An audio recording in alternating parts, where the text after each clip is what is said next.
Sous vos applaudissements, s'il vous plaît, Yves de Richesse Immobilière.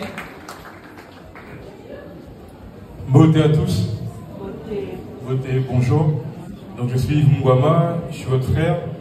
Mon travail à moi, c'est de vous donner le plaisir, vous faire rire, vous apporter le sourire. Donc ça fait 13 ans que je suis dans l'immobilier. Comment j'ai commencé l'immobilier? J'étais moi-même en fait pendant mon enfance victime du mal logement. Comme vous savez, il y a des millions de Français qui sont victimes de mal logement. Qu'est-ce que c'est le mal logement? C'est lorsqu'on habite dans un logement qui est inadapté pour sa situation familiale, en fait pour sa famille. Soit le logement est trop petit, soit le logement est insalubre, ou pour d'autres circonstances, on peut être en situation de mal logement. Donc je suis congolais, né en France, à Paris, à Bondy, comme Mbappé. Et donc jusqu'à mes 15 ans, j'habitais dans un appartement avec mes parents, ma petite sœur et mon petit frère Kimi Aprod, que vous devez connaître aussi. On habitait dans un logement, un studio à Bondy, avec beaucoup d'amis de la famille. Tous les ressortissants de la commune de Kasavubu à Kinshasa venaient en fait lors de l'arrivée à Paris dans ce logement. C'était un petit studio, on était parfois une quinzaine, vingtaine de personnes. Ensuite, on a pris jusqu'à j'avais quoi, 3 mois après ma naissance, on a pris 2 pièces à Villemont, toujours dans le 93. Et on est resté jusqu'à mes 15 ans. Donc je me souviens de cette année, parce que c'était l'année où la France a gagné la Coupe du Monde. Et c'était l'année où je fêtais aussi ma première chambre dans l'appartement familial. Et donc jusqu'à mes 15 ans, on était parfois plusieurs personnes dans le logement. Ça arrivait qu'on soit peut-être à une dizaine, quinzaine de personnes. Des personnes dormaient au salon, d'autres dans le couloir. Moi, je dormais avec mon petit frère, ma petite sœur et mes parents dans la chambre. Et cette époque m'a vraiment marqué. Quelque part, ça m'a permis d'être beaucoup plus présent et actif dans ma communauté. Parce que lorsqu'on grandit en famille avec les oncles, les tatamoissi, les mamaleki et tout ça, ben on a toujours cette solidarité, cet amour pour la famille, on va dire. C'est cet amour qui m'a permis d'être encore plus présent dans ma communauté et d'avoir l'amour pour le Congo. Pourquoi? Parce que j'ai beaucoup appris. Il y avait différentes personnes dans l'appartement. Et j'ai appris à connaître le Congo, non pas par des livres, mais par l'expérience de tous les membres de la famille qui sont passés dans le logement, par l'éducation de ma mère, qui m'a beaucoup appris sur l'histoire de Lumumba, Kimbangu et d'autres, et aussi son expérience qu'elle m'a partagée de ses différents voyages dans son village. Parce que mon grand-père était aussi un grand entrepreneur au Congo central, entre Kinshasa, le Congo central et le Grand Bandundu. Et donc cette expérience que j'ai eue grâce à ma mère m'a permis de me dire qu'un jour il faut que je sois entrepreneur. Donc une fois que j'ai eu mes 21 ans, donc à mes 21 ans, j'ai fait mon premier voyage au Congo. Donc je suis parti visiter le pays pendant 3 semaines. J'ai découvert le pays, c'était la première fois. Mais depuis très longtemps, je rêvais du Congo. Donc je rêvais que je partais dans les villages, que je rêvais que je visitais le pays. Mais j'ai jamais mis les pieds au pays. Donc j'ai découvert le pays à 21 ans. Et 3 ans après, je me suis dit que c'est important d'investir au Congo. Donc j'ai investi à Kasangulu, au Congo central, dans l'immobilier, et dans la commune de Mongafula, vers Kimbondo, vers le quartier de Kimbondo. Donc c'était mes premiers investissements à 24 ans. Le premier terrain à Mongafula, je l'ai acheté à 1500 $. À cette époque, les terrains se vendaient aux alentours de 500 $ à Kinkole. Donc le premier terrain, je l'ai acheté à 1500 $ à Mongafula. Et le deuxième terrain, je l'ai acheté à Kasangulu, juste à l'entrée du Congo central. Et je l'ai acheté à 1800 $, donc 1,8 hectare à peu près. Et aujourd'hui, ces 2 investissements m'ont permis de gagner un peu plus d'argent, parce que si je revends le terrain de Kasangulu, c'est au minimum 20 000 $. Donc en 16 ans, le terrain a pris énormément de la valeur. Et c'est le cas partout au Congo. J'ai voulu en fait à l'époque aussi me former pour devenir agent immobilier au Congo. Parce que mon grand-père était aussi agent immobilier, commissionnaire entre guillemets au pays, avant d'entreprendre dans le transport. Et je me suis dit c'était important pour moi d'abord de commencer en France. Pourquoi? Parce que c'est un secteur très concurrentiel, c'est l'une des meilleures écoles de la France au niveau de l'immobilier. Pourquoi? Parce qu'il y a beaucoup de concurrence, il y a beaucoup de réglementation, et c'est ce qui allait me permettre justement un jour de repartir au pays.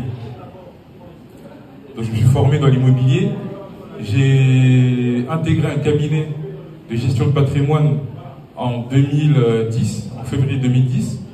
Quelques mois après, j'ai créé mon entreprise Richesse Immobilière. Donc pourquoi Richesse Immobilière? C'est parce qu'à l'école, on nous disait souvent que le continent africain, c'est un continent pauvre. C'est ce qu'on nous a toujours appris à l'école. On nous a dit qu'il n'y avait pas beaucoup on est une histoire très pauvre, etc. Mais l'expérience que j'ai acquise grâce à mes parents, grâce aux différentes personnes de la famille qui ont vécu dans le logement familial, grâce au contact des aînés lors des matangas, par exemple, lors des veillées mortuaires, j'ai appris que le Congo, c'est un pays très riche, contrairement à tout ce qui était dit dans les écoles de la République. Donc je me suis dit, c'est important de valoriser le continent africain, de valoriser l'Afrique et mon peuple dans tout ce que j'allais entreprendre. Et donc je me suis dit, mettre en avant richesse immobilière, donc donner un sens, un mot de richesse dans mon activité, c'est retransmettre aussi la richesse que j'ai acquis lorsque j'étais beaucoup plus jeune. Et c'est aussi pour mettre en avant le fait que l'immobilier, c'est le meilleur moyen de créer de la richesse. Donc j'ai créé Richesse Immobilière en décembre 2010, à Villemont plutôt. Et les premières ventes d'appartements, je les ai faites dans ma chambre. Donc j'avais pas encore d'agence immobilière physique, mais j'avais déjà créé l'entreprise avec un capital de 500 € à l'époque. Et les premières ventes d'appartements, je les faisais dans ma chambre. Donc il y avait un déficit de confiance, c'est normal.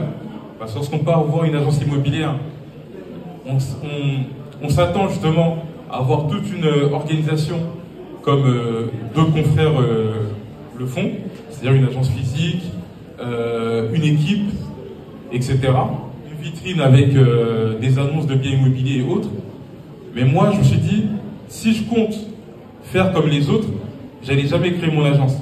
Donc c'était important de créer avec les moyens que j'avais, avec 500 € à l'époque, de commencer à vendre dans ma chambre, justement, à vendre des biens aux membres de ma famille, à mes amis, etc. Et avec ce capital, avec le capital que j'allais avoir, de me lancer avec une agence physique et développer mon organisation immobilière. Donc j'ai créé Richesse Immobilière en 2010. L'objectif de Richesse Immobilière, comme vous pouvez, pour ceux qui nous connaissent le savent, c'est d'accompagner la diaspora, en fait la communauté africaine, à investir dans l'immobilier. De faire face aussi au mal logement, parce que plus on a de patrimoine immobilier, plus on a un parc immobilier, mieux on peut aider la communauté lors des problèmes de logement.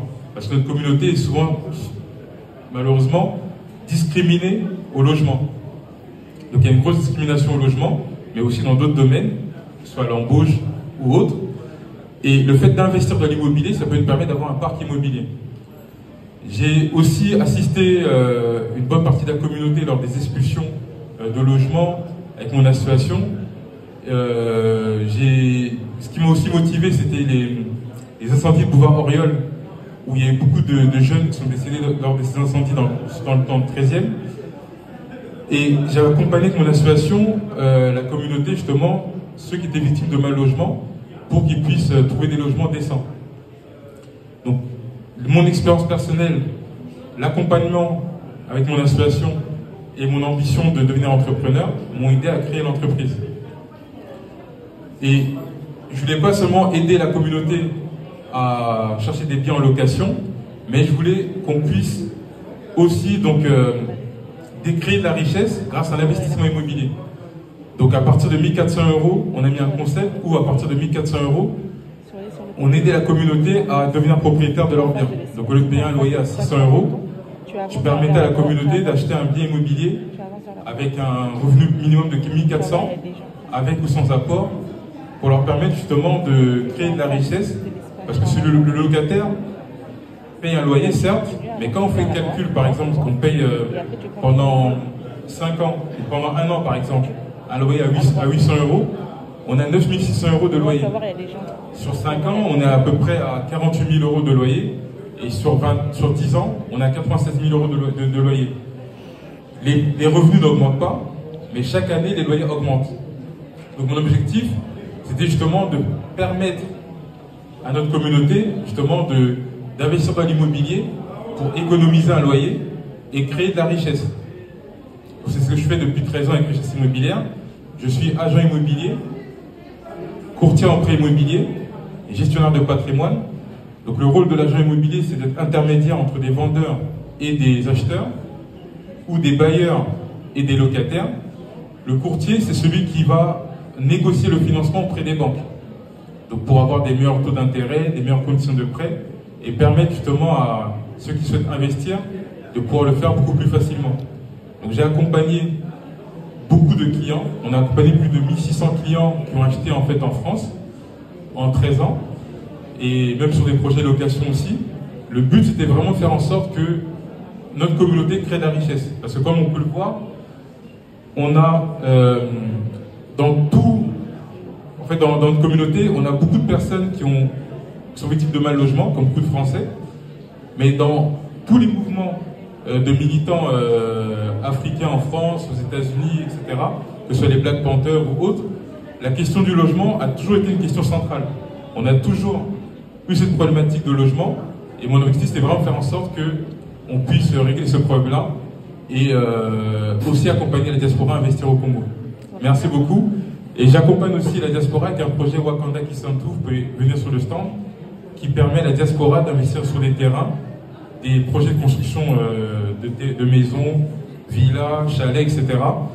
Et ce projet d'écoquartier a l'ambition justement d'être une vitrine pour la renaissance congolaise. Merci beaucoup et puis je remercie Congo n'a pas. Merci infiniment Yves, on peut le raccompagner avec des applaudissements mesdames et messieurs, c'est un acteur très engagé au sein de la diaspora congolaise, on est vraiment fiers de l'avoir. N'hésitez pas à aller faire un tour sur son stand pour avoir plus d'informations, que ce soit pour vos investissements ou vos projets européens, mais aussi pour effectivement les investissements et projets au Congo directement. On va poursuivre cette session de pitching avec cette fois un autre domaine, on va parler de